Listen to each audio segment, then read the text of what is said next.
Hey guys, I'm Mark.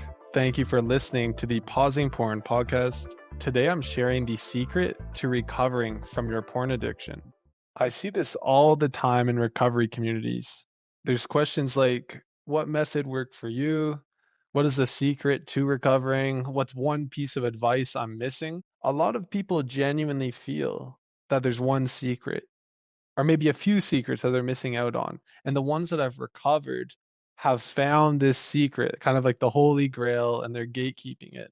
Then there's also gurus out there that are selling a course or looking to profit off this. And they just sell people that are very vulnerable the secret. Buy my course for $2,000 and I'll share with you the secret to recovering, what you needed all along. I want to tell you guys there is no secret to porn addiction recovery. Everyone's recovery is going to be different. There's no one size fits all recovery. It's going to be deeply unique and personal to each and every single one of you. In today's episode, I'm going to talk about why this is the case. There is no perfect program out there to recover from porn addiction. There's no magic number of days that you need to hit. There's no single routine that's going to guarantee your recovery. You're not behind because someone else has recovered faster. You're not failing because someone else's system didn't work for you.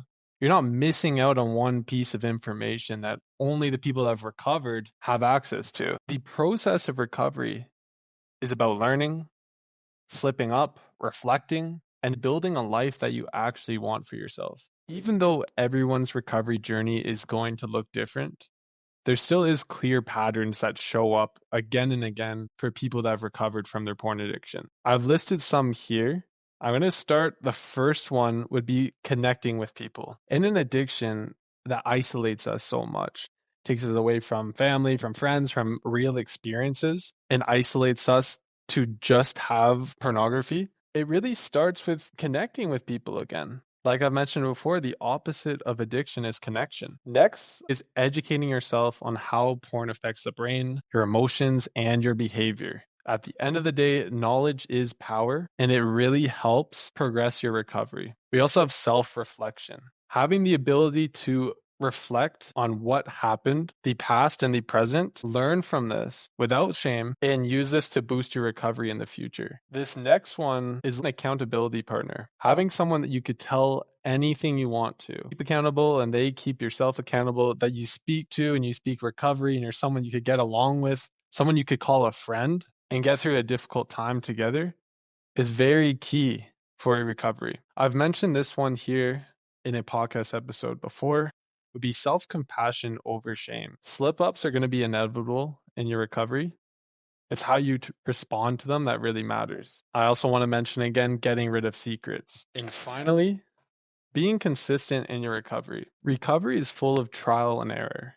You're going to try tools that don't work. You'll set boundaries that you ignore. Just because something doesn't work doesn't mean you're failing. It just means that you're learning. Every single setback shows you something new. Every misstep you take gives you insight. Instead of being hard on yourself for your failures, stay curious and keep on adjusting, moving forward with your recovery. I really began making progress in my recovery when I heard from my accountability partner to treat recovery like a science experiment.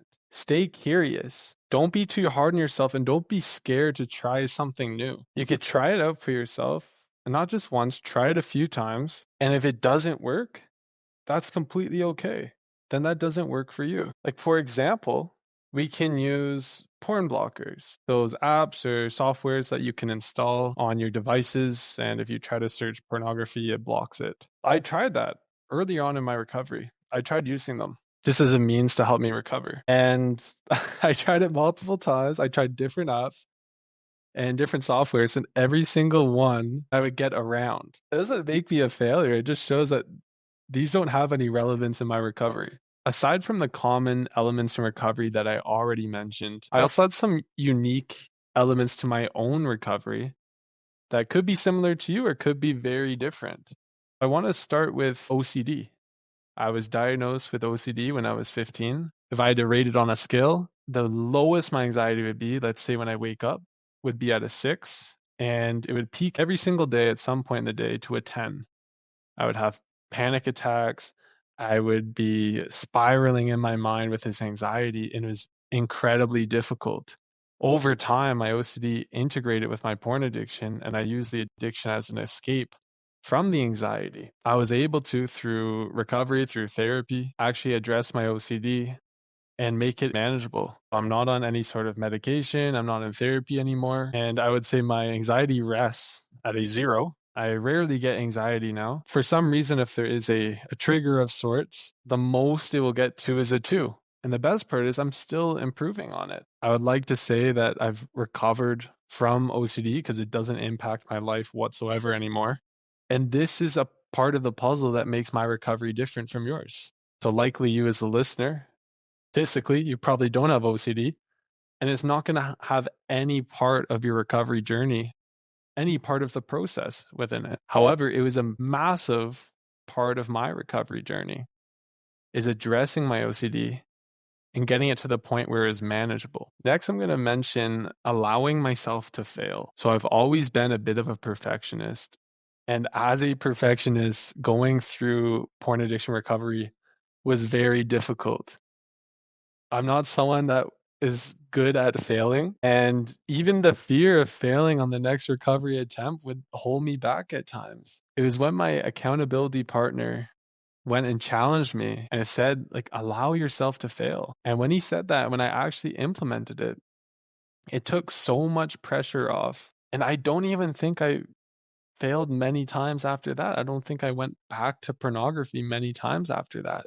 It was definitely a key part in my recovery, which was allowing myself to make mistakes. Also, I want to list removing triggers in my life and learning how to respond to the triggers that I can't avoid. I'm not going to get into much detail because I'm going to use this topic in a future podcast episode, but it was very important in my recovery. And finally, this is another topic that's going to have its own episode, but it's journaling. Journaling allowed me not only just to self-reflect, which is very important, but it also put my progress out on paper right in front of my eyes. I'd always feel like I was spinning my wheels in recovery and I wasn't making any progress. But when you're able to, in the moment, get out of your head, put thoughts on a page, write it down, date it, and later on you can go back to it, you're able to see, hey, this is where I was a month ago. This is where I was a year ago. This is where I was 2 years ago. You can see the progress right in front of your eyes, and it's very powerful. You don't need a perfect plan. You don't need someone else's formula to recover from your porn addiction. You just need a willingness to start and the ability to adapt while you keep going. I want you to build a system that works for you. If this episode helped you, share it with someone that needs to hear it, and I'm going to see you guys in the next episode.